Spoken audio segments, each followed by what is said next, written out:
I'm James Walker, and this is Real Talk, Real People.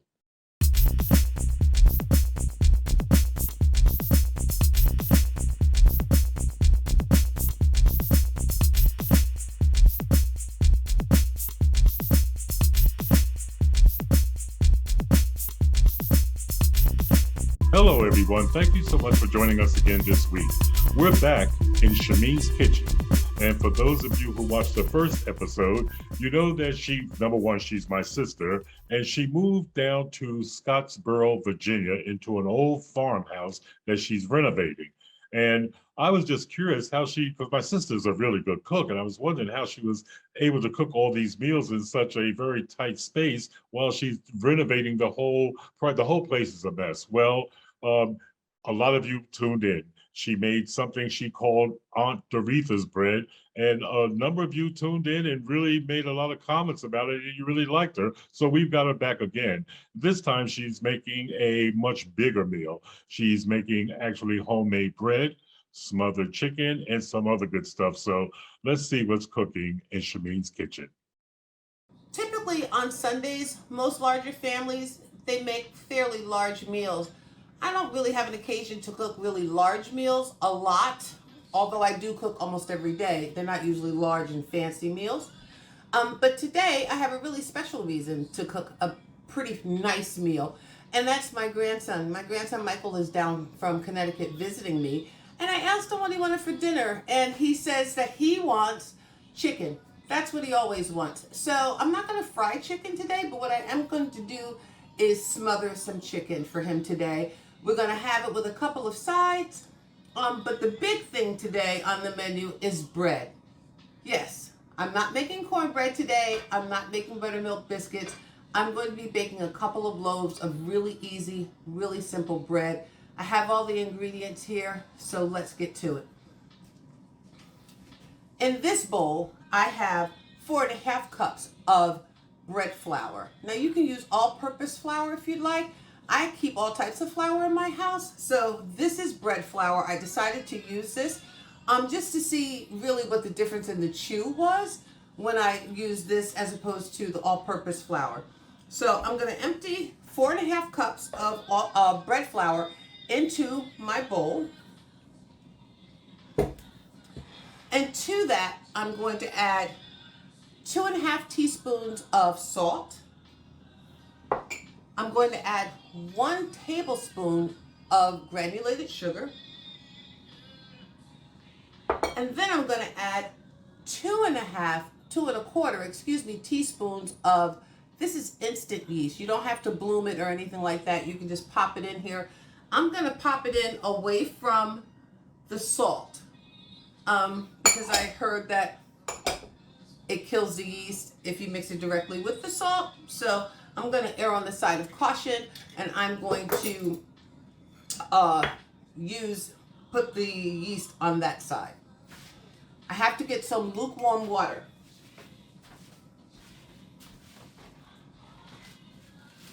And let's make sure the water is lukewarm, because too hot and it will kill the yeast.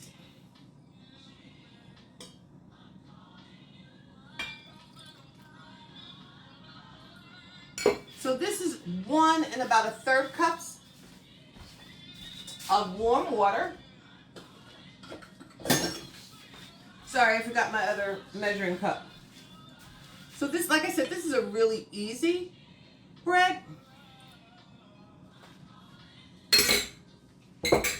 You're going to get in there with your spoon and you're going to mix this thoroughly until it comes together. It's going to be a little rough looking, a little shaggy. You use whatever water you need. It says 1/3, but you may need a little more depending on the humidity, depending on how dry it is. Because what we want with this dough is a nice shaggy dough. So I'm going to work this all together with a spoon at first, just to get everything combined.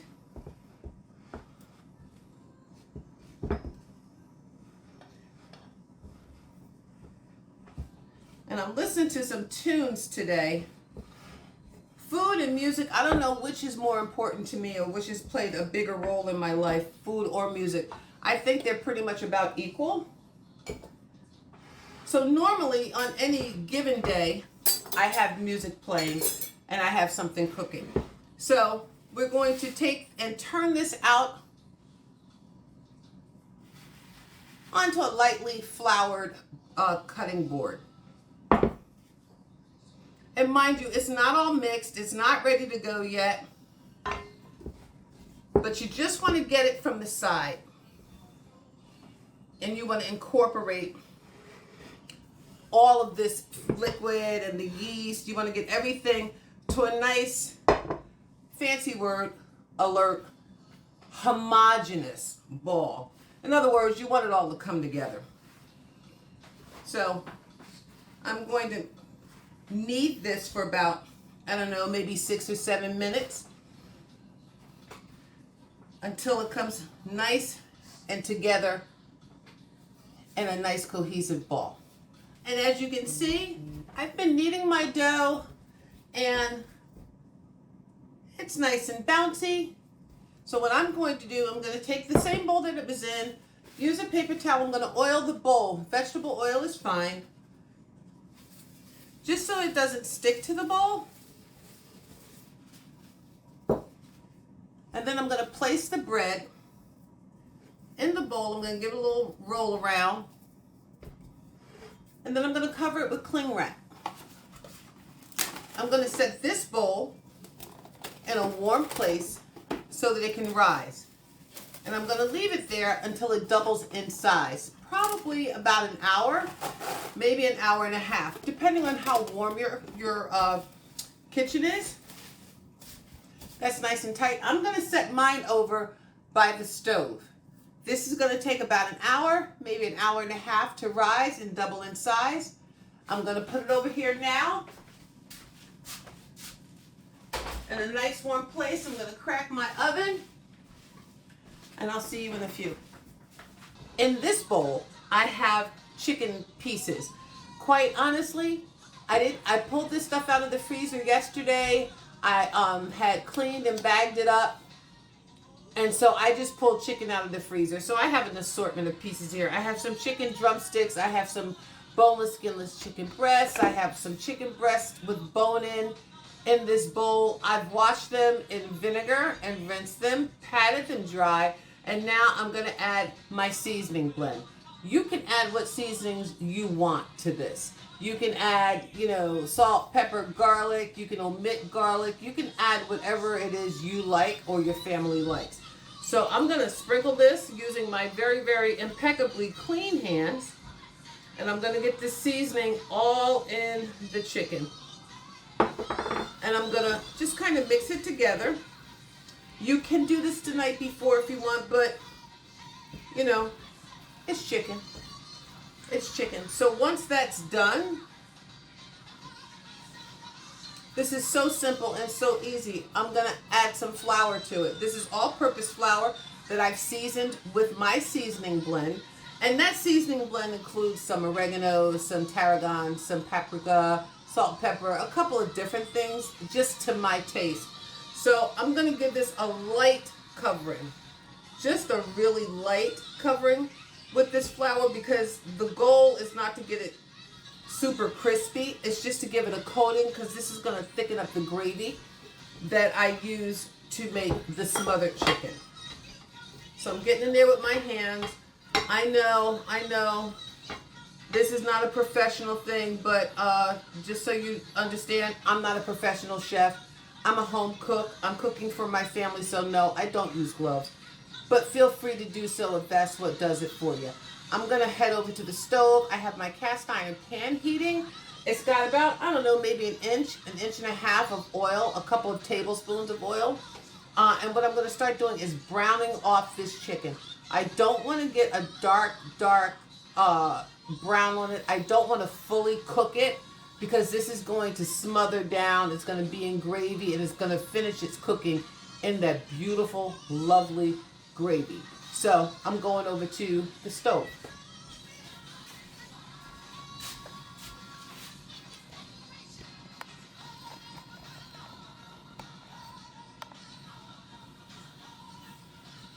You know the oil is hot when it just bubbles a little bit. Again, I'm not trying to get this chicken completely done in this oil. I just want to brown it a bit.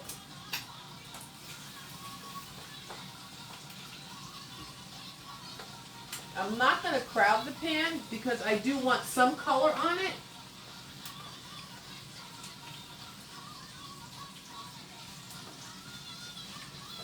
I'm going to wash my hands.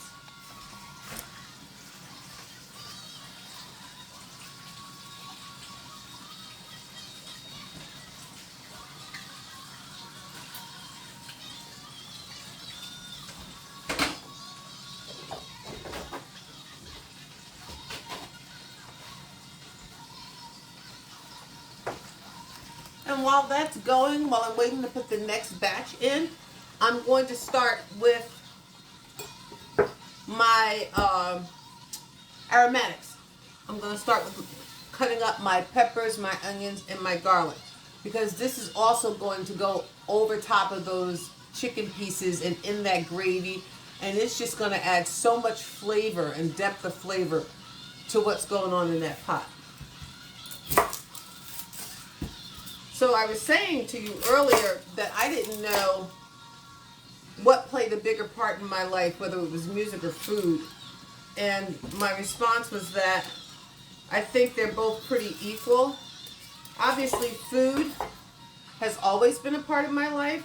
The sharing of food, the cooking of food.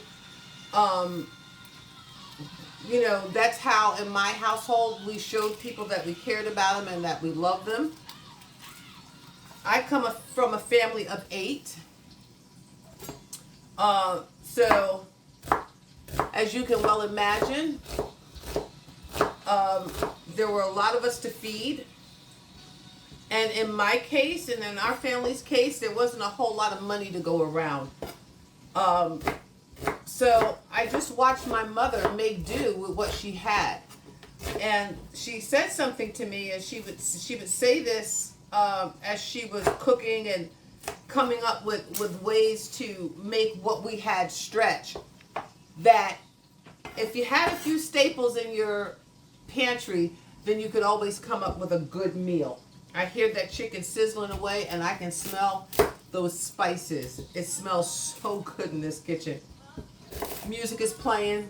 I'm slicing onions. I'm not crying over the memories. I'm crying because these onions are killing me. But as I was saying, my mother said if you kept some staples in your pantry, you could always come up with a good meal.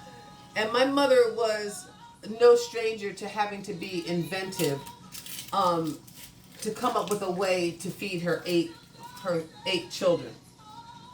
And this is one of the ways she made things good. Onions, peppers, and as a kid, I hated onions and peppers. I can remember spending a lot of time at the kitchen table picking the onions and the peppers out of my food because it was just too much for me.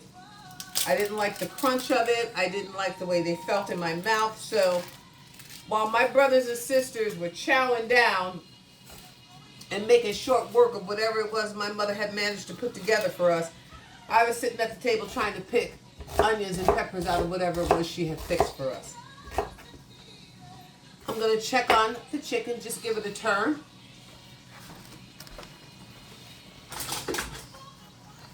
Because again, I just want to get some browning on it. I just want to get a little brown. Just get a little bit of color on it. And it's got a few minutes to go. Meanwhile, that bread that I was talking about and that bread that I showed you how to make on my earlier video, that's in the oven proving.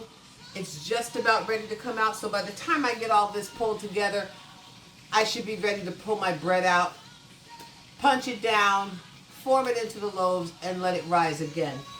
So I have my onions cut, and I save my peelings and my seeds because we compost here in Virginia where I live. We have a garden, and I'll be showing you the garden and what's growing in it after a while. So I save all of my vegetable scraps. Nothing goes to waste here, really. We use everything that we have. We try to be really good stewards over what we have and have been given. And we definitely utilize all of the foodstuffs that we have. So this is a red pepper, and again, you can just cut it up, dice it. You want it big, you want it small. However you want to do that is fine with me. Again, this is about what your family likes, what you have in your pantry. I happen to have a red and a yellow pepper in my refrigerator, so that's what I'm using. You can use no peppers for this. You can use green bell peppers for this. I just happen to have these, so this is what I'm using. I can hear that chicken sizzling. I'm just going to give it a few more minutes, and then I'm going to turn it and then pop the next batch in.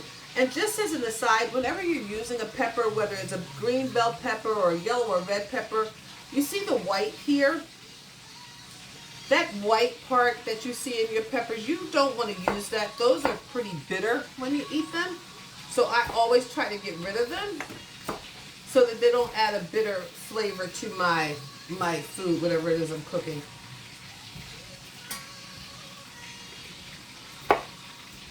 Okay. Like I said, these are just rough chopped and diced. They're going to cook down really nicely in the gravy. I'm going to turn my chicken because it definitely should be ready to turn now. Yep. Again, I know what you're thinking. Oh my God, that chicken doesn't have a whole lot of color on it. The goal here is not to get it super, super brown. I just want to get a little bit of color on it.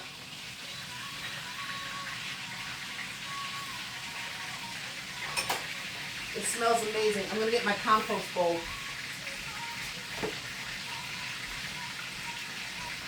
This is, again, where all of our vegetable scraps, even our paper towels, our used paper towels, you know, after you've dried your hand and that sort of thing, we pop them right in there, and they're good to go. I'm going to smash up some garlic, give that a little rough chop,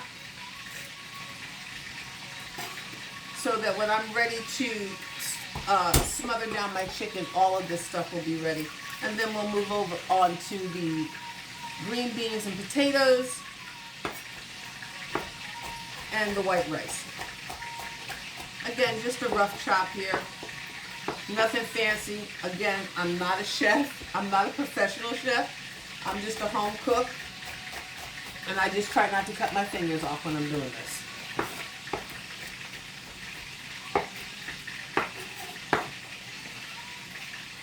Chicken is one of those versatile meats. You can use it in anything. You can make chili with boneless chicken. You can fry it. You can make chicken cacciatoris. You can make curries. Chicken is like the all-purpose meat. Let's see what this chicken is doing here.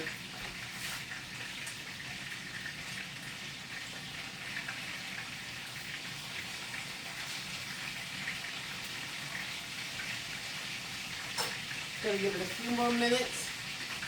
I'm gonna put the next batch in, brown that up, take it out, and get my gravy going, and I'll see you in a few minutes. We're going to take a quick break here, and I'd just like to remind people that we're looking for subscribers. We have a lot of people that tune into this show, but we want you to subscribe. So if you're watching us on YouTube, hit the subscribe button if you like our content, and subscribe to this channel. Also, for those of you who listen on Anchor.fm to just the audio version, there is a support button there, and we would certainly appreciate it if you hit that support button and support this podcast.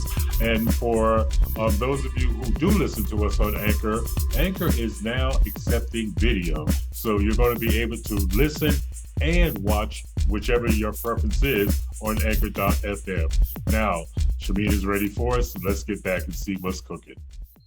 Hey everybody, I'm back. There is a lot going on here. So, while once I took my chicken out, and this is what it looks like, Again, it's not fully cooked. I just want to get a little bit of a crust on it because it's going to go back into some gravy. So that's done.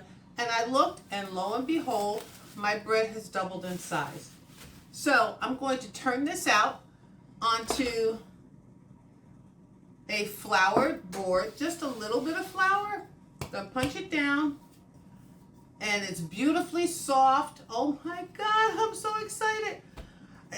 You know, the one thing about bread, what's so good about bread, honestly, is that it's almost like instant gratification. Your house smells good, your kitchen smells good, and then you get to eat this wonderful, delicious bread that you made with your own hands. There's nothing like making your own bread. So I'm going to divide this in half, or as in half as I can kind of get it.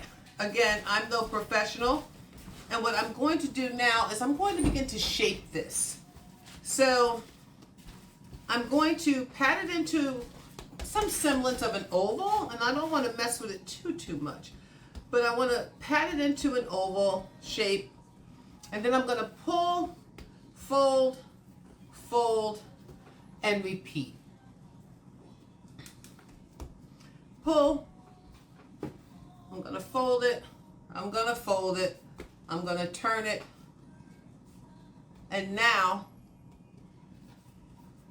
I'm going to shape it.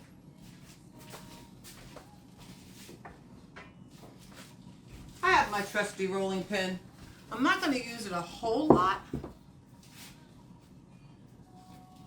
because I don't want to really bother this too much.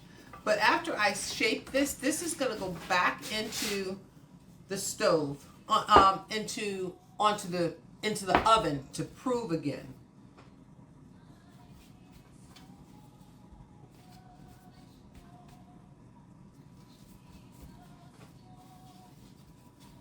Hey everybody, we're back. And oh my God, we have so much going on here. Why do I do this to myself? I'm not even quite sure. I forgot. I love my grandson, and I like to cook good food. Here we are. The chicken is done. It's beautiful. It has a nice golden color to it. It's not very dark, and that's exactly what I was going for. It's not cooked through, and that's fine because we're going to put this in our gravy. So while we're doing that, I wanted you to take a look at the bread. So here it is. It's risen. It's doubled its size again. I've sprinkled it with a little all-purpose flour.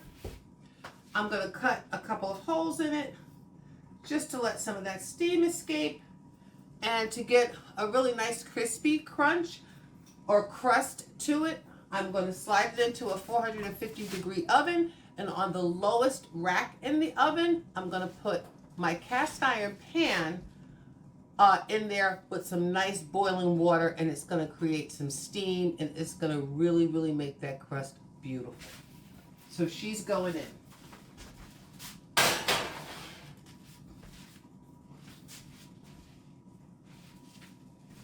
Here's my cast iron pan with the water that was boiling.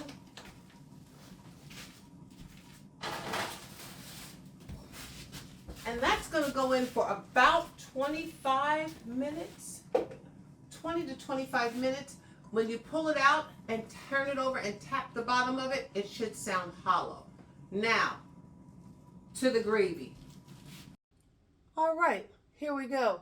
So as you can see, the gravy has started to cook and brown up, which is what we want. The flour taste, that raw flour taste, has begun to really cook out. So to this, we're going to add water. And it's going to make a sound and some splashy noises, but that's okay.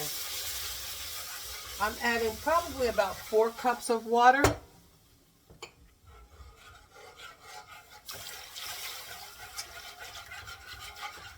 And we're going to bring this up to the boil. And as it heats up, and as it begins to boil, it will thicken up.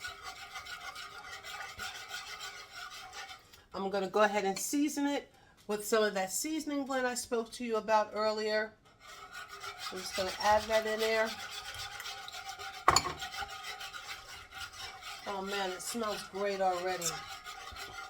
Now, I know this is going to sound a little weird, but this is one of the things I use in my gravies when I'm smothering chicken and things like that.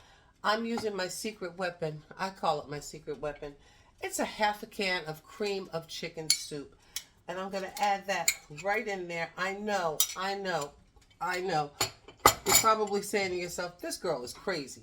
But I promise you, this is going to add such a nice depth of flavor to this gravy. And it's going to make it silky and smooth. And I'm just whisking. We don't want lumps.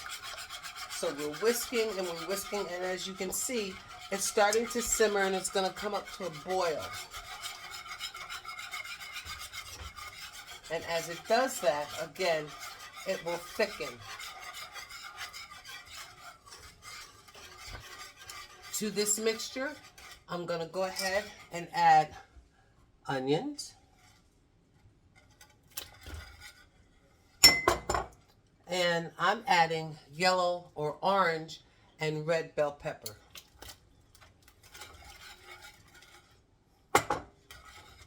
And I'm going to let this continue to simmer until it gets nice and thick. And then I'm going to come back, taste it for seasoning, and then we're going to add the chicken. And there you have it. As you can see, if you can see it through all the steam, the gravy has bubbled up.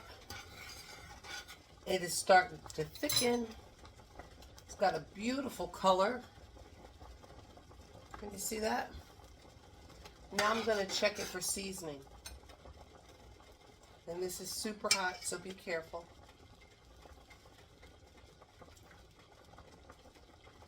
It's beautiful. I'm going to add a little salt and pepper.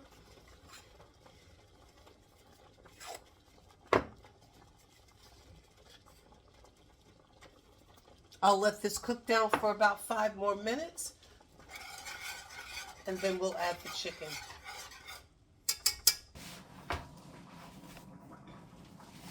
So, ouch, hot. Nice and crusty.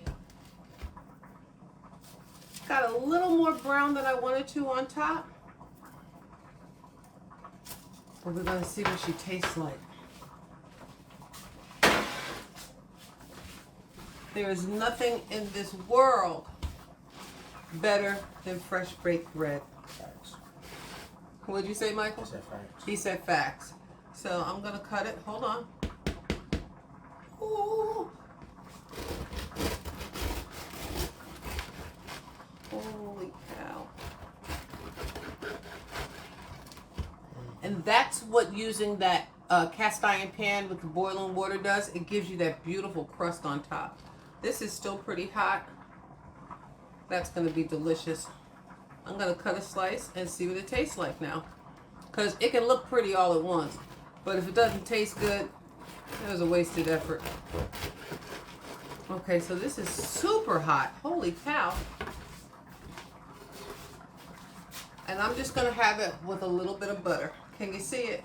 Can you see how beautiful this looks? It's soft and pillowy inside, and it's got that beautiful crust on the outside. And I'm going to have a taste. Mike, you want to taste Yes, it? please. I didn't even get it out before he said yes, please. Okay, Thank you. here we go.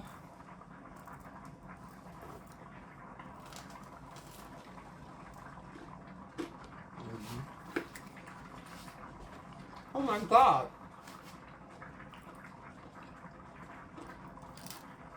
This is delicious.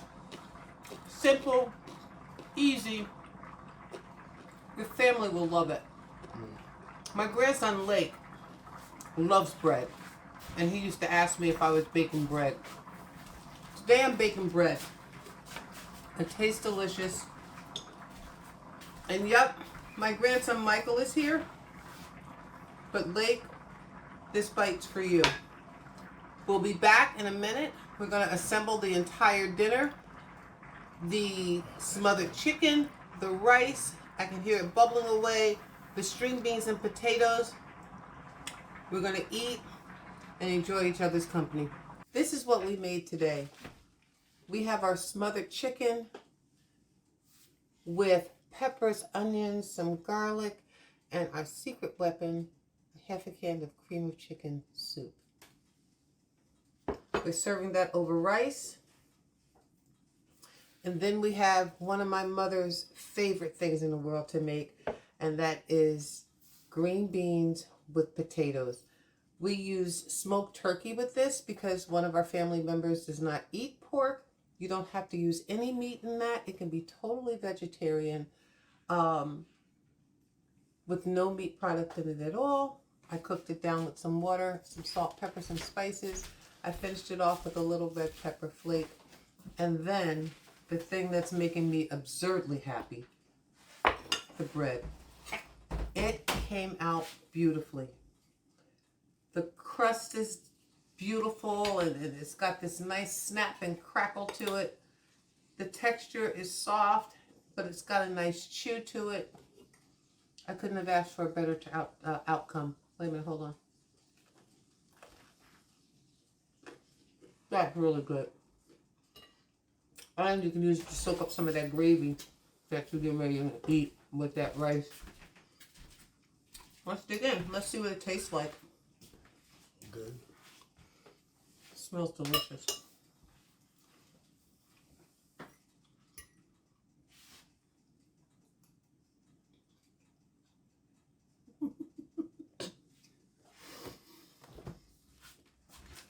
I'm sorry, good food makes me happy. I love it when the plan and the recipe comes together. That is delicious. It's got a beautiful seasoning to it. Not overly heavy with the gravy. The gravy is light. The rice is perfectly cooked. It's fluffy. Got just a little bit of a bite to it. That's how I like my rice. You have the peppers and the onions that have softened nicely, but they're not mushy. I still have a bit of a bite to them. Let's try the green beans and potatoes.